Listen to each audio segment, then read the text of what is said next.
Have you ever had one of those seasons where you feel like you know you're doing everything that you know to do and nothing seems to be helping you move forward? You keep showing up, you keep trying, but it feels like you're just straining against the wind. In Mark chapter 6, we find Jesus' disciples in this exact moment. And before Jesus calms the storm, before he rescues them, he sees them. Sometimes what we need to know more than anything else is that Jesus sees us.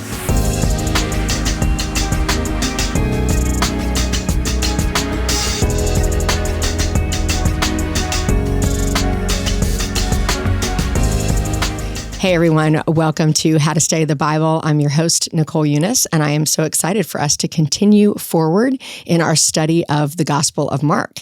If you're here with us on YouTube or if you're joining us wherever you get your audio, I'm so glad to be here with you. I'm glad for us to be a community that's discovering the truth of Jesus together and really sitting under his word and saying, okay, God, what do you have for us today? What are you teaching us today? And we always sort of have to do a little bit of work to get from what we're reading to understanding how it applies to our life.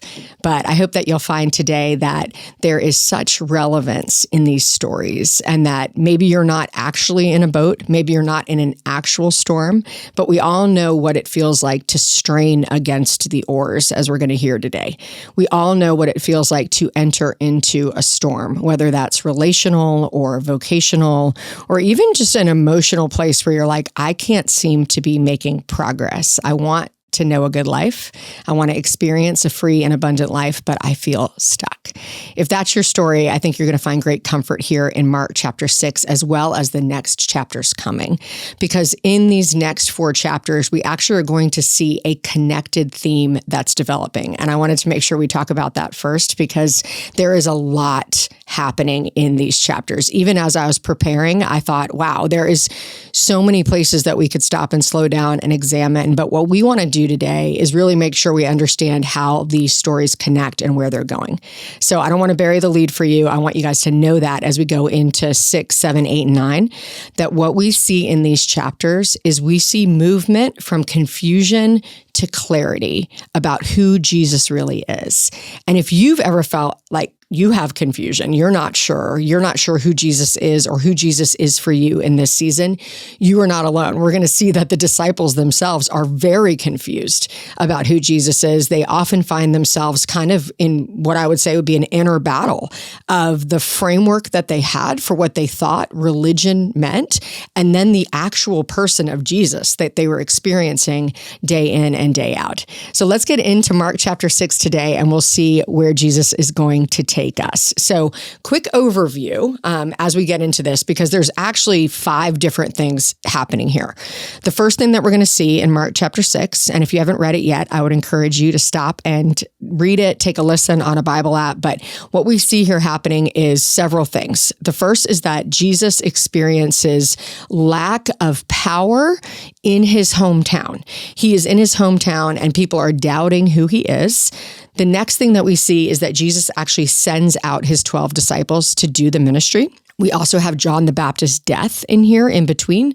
We have feeding the 5,000, one of these really incredible miracles of abundance, and then Jesus walking on water, where we're going to focus today. But what we see here is a struggle of confusion to clarity, a struggle to understand Jesus's power and authority, and also a struggle to believe, especially in that early scene when Jesus is in his hometown and his own family and friends are like, who is this guy? Who's this carpenter? Isn't this like Mary and Joseph's son? They can't believe who he is. And in a really mysterious way, it actually tells us in scripture that he could not do miracles in his hometown. It says all he could do is lay hands on a few sick people and heal them. This is verses 5 and 6. It actually says that Jesus was amazed at their lack of faith. And when I read through this isn't where we're going to focus, but just kind of an extra thought. When I read through this chapter, one of the things that really stood out to me was this mysterious connection between the power of Jesus that seems to be voluntarily restrained in order for the faith of people to engage. Like, we know that Jesus's power is not restrained. Like, it's very clear, as we're going to see here, that he has power over nature, that he has power over provision, that he has power over evil. He has all the power. But we do see that there is a restraint, a voluntary restraint that allows for people's faith. It actually says that Jesus says, like, if someone won't accept you, if someone won't accept the word that you have, shake the dust off your feet and move on. There is a sense that there is an allowance for people to be submitted to their own fate. And we could get into the theological convictions around God's sovereignty and our agency as humans. But I think what we need to remember is that people can hear the good news of who Jesus is and walk away from it and not accept it. Like, that is a part of the story in the world. It's what Jesus actually experienced as he walked on the earth. So we shouldn't be surprised when people don't understand, are confused, reject this message. It doesn't mean that the message doesn't hold power, but in God's authority, he has allowed human freedom. Human freedom is why we see the evil that is in the world, the corruption of the world, the temptation to power, all the things that we see are about human freedom. And we ourselves have that freedom every single day to either accept or reject the message of Jesus. And just because we reject it doesn't mean that Jesus rejects us, but it is going to limit our ability to see the kingdom of heaven moving, to experience abundance, to experience the miraculous power of Jesus. Our faith actually does matter. It does make an impact. Okay, so let's focus now on just this last component of chapter 6. Obviously, there's so much we could do, but I do want us to do a little bit of a deep dive into Jesus walking on the water. So we're going to be in 6, verses 45 all the way to the end of the chapter. And this is what the scripture says. It says immediately, which is like a word that Mark loves to use. There's all this action moving from place to place. We really get this sense that Mark is the action movie of the Gospels, and we have to keep up with the action to understand, okay, what's the ongoing thread happening here? So Jesus has just fed the 5,000 right before this. And then it says that Jesus made his disciples get in the boat and go ahead of him while he dismissed the crowd. And then we get this little moment, this little insight that before Jesus went to them, he went up on a mountainside to pray. We see that in the midst of all of this action, of all of this change, of all of these people, of all of the demands, Jesus still finds time to be alone with his Father. He finds time to be quiet. And one of the things that I think we could notice in that is that the power of Jesus's conviction, his ability to remain focused on obedience to the Father, is directly related to his relationship, his solitude, his prayer life, this ability to be sustained and filled back up. And it says that in the scriptures later that night, the boat was in the middle of the lake and Jesus was alone on the land, and he saw the disciples straining at the oars. And this is that place, friends, where just for a moment, I want you to imagine yourself in that storm. Maybe you're in one right now. Maybe you feel yourself straining at the oars. You're doing everything you know how to do in your own power to see progression, to see movement, to feel like you're moving forward. Maybe you even have that sense of doubt, like, am I on the right path?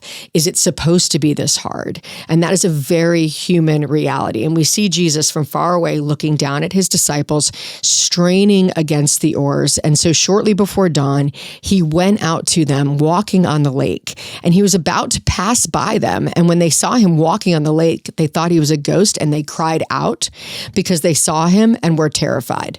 Now, this is some crazy stuff. Like, I don't know the last time you were up at 3 o'clock or 4 o'clock in the morning, which I think that is like the witching hour. I think that's what we call it. That is a weird time of night. And it just, the light is weird. And I'm sure it was windy and it was stormy and it was foggy. And imagine how frightening it would be to see a figure walking on the lake toward you. Of course they were terrified. It doesn't matter what they really believe about Jesus. They don't fully understand the full power of who Jesus is. And I like these moments when the disciples are scared and terrified, only because they remind us that Jesus is not just like your friend. He's not your Polly Pocket that you carry around with you that you can bring out at convenient times when you need it. Jesus is God. And that is terrifying. That is real fear that we should have about a power far greater than us. And so these disciples are terrified and they cry out. And this is what Jesus says immediately. Here we see that word again. Immediately, he spoke to them and said, "Take courage. It is I. Don't be afraid." And he climbed into the boat with them, and the wind died down, and they were completely amazed, for they had not understood the loaves. Their hearts were hardened. Okay, that's like a little record scratch. Like, he's saying that moment right before this feeding of the 5,000, when it would seem like to all of us, we're like, well, yeah, I mean, if you saw that, you would definitely believe in who God is, and you would definitely believe that Jesus was sent by him. All these people got fed, and it says their hearts were hardened. They couldn't see it. You see, when we have a perception, when we have a story that we're telling ourselves, and that story could be about something you're experiencing now, it could be something you experienced in the past. When we put the lens of our perception on, it is very difficult for us to change our mind. When we think that we've experienced something and we have made a judgment on the matter, it is very difficult for us to undo that. Think about anything that you feel passionately about right now. That could be your sports team. It could be a brand. It could be a political party. It could be your judgment on a current event that's happening in the world. And now I want you to imagine hearing the exact opposite and believing it.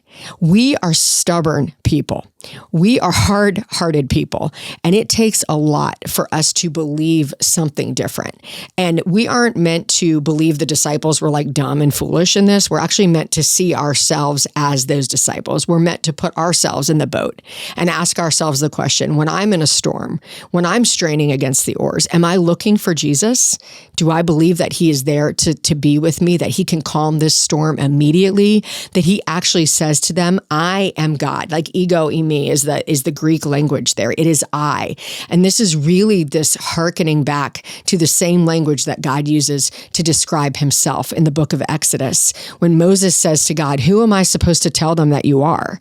And God says to Moses, I am who I am. Now we hear Jesus saying to his disciples, I am who I am. I am here with you.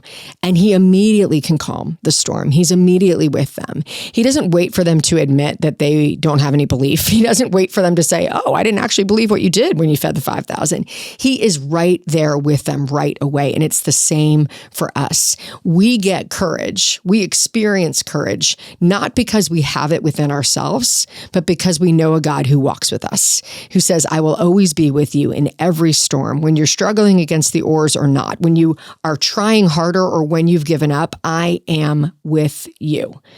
You keep showing up, you keep trying, but the reality is it's God who sees us. It's God who can change the story for all of us. One last thing I want you guys to know about the context of knowing about this storm. In Job chapter 9, verse 8, it talks about God treading on the waves of the sea. So here again, remember, we're moving from confusion to clarity. We have just seen Jesus make something out of something. He has actually made abundance out of a very small amount of food. And now we see him treading on the waves of the sea, actual figurative language used in the book of Job to describe the person of God. We now see happening in the person of Jesus. This is another signal of Jesus's divine authority. Not only does he walk on the water, but he can calm the storm. He actually has authority over the storm on this sea, and he has authority over the storms in your life too. So when we ask the question, what does this mean for me? I think that the thing I wrote was sometimes the place where you feel most overwhelmed is the very place where Jesus is revealing who he really is for you. All right, friends, that's what we have for today. I look forward to chatting again next week for Mark chapter 7.